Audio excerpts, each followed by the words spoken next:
Hey everyone, me again. So today I felt like doing a little bit of Milsurp myth busting.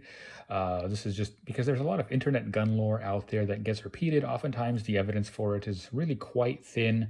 Some of this stuff, of course, may be, entirely true. Some of it may have some dose of truth to it, and some of it may be complete nonsense. One that I've kind of been interested in for a while, and I figured I may as well test it. We'll start off with the notion that the Czech loading of 762 by 25 is significantly hotter than kind of your standard loading.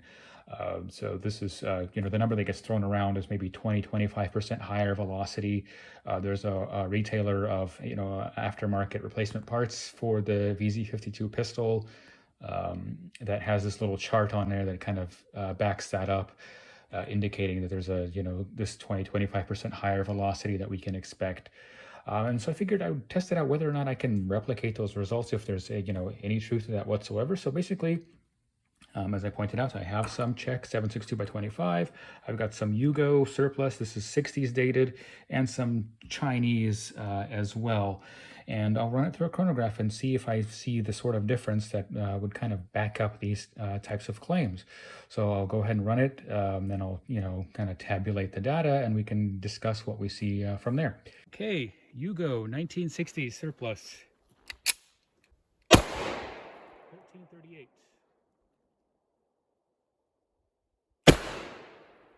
1167. Wow. Okay. 1359. 1327. 1325. 1323. 1368.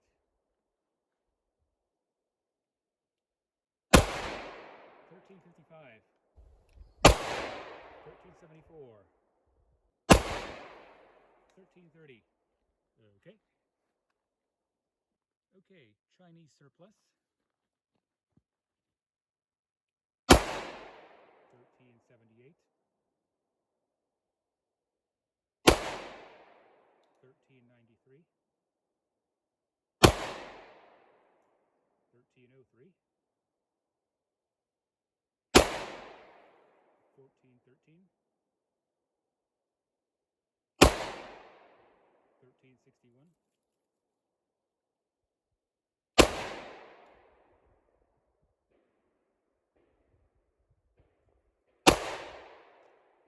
1317.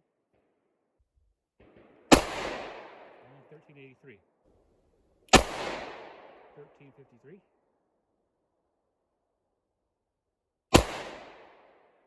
1347. Okay, the famed Czech loading. Let's go. 1308. 1376. 1308.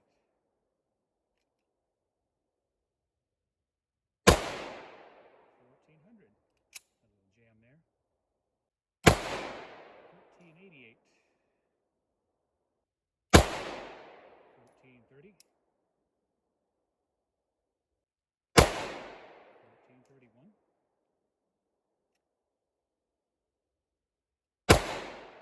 1413. Let's do a 1394.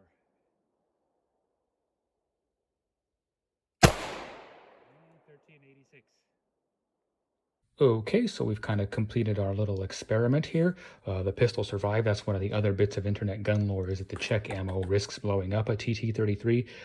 It did not happen in my instance. Of course, I'm not recommending that you actually try it. I'm not recommending that you do anything that I do. But that said, we can kind of look at, first off, I'll kind of show the data as it was taken, and then I also did one where I threw out the highest and the lowest for each one, because I did get a couple of aberrations or something like that. There was a Yugo round that had like 1100 something FPS, which seemed like that was just, maybe a defective round. And so that's why I kind of took some of that stuff out of there, but I did it for all of them.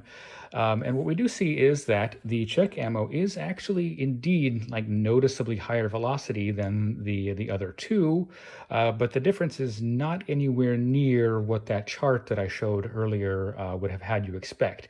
There actually was some overlap, especially between the Czech stuff and the Chinese stuff, where the fastest velocity I got out of here overlaps with the lower velocities that I got out of the Czech stuff, especially before I took out any of the extremes. There was even more overlap, but nonetheless, the difference, like I said, is more like 5%. So the dose of truth seems to be that it generally does seem to be hotter, but not nearly to the extent that you would have expected.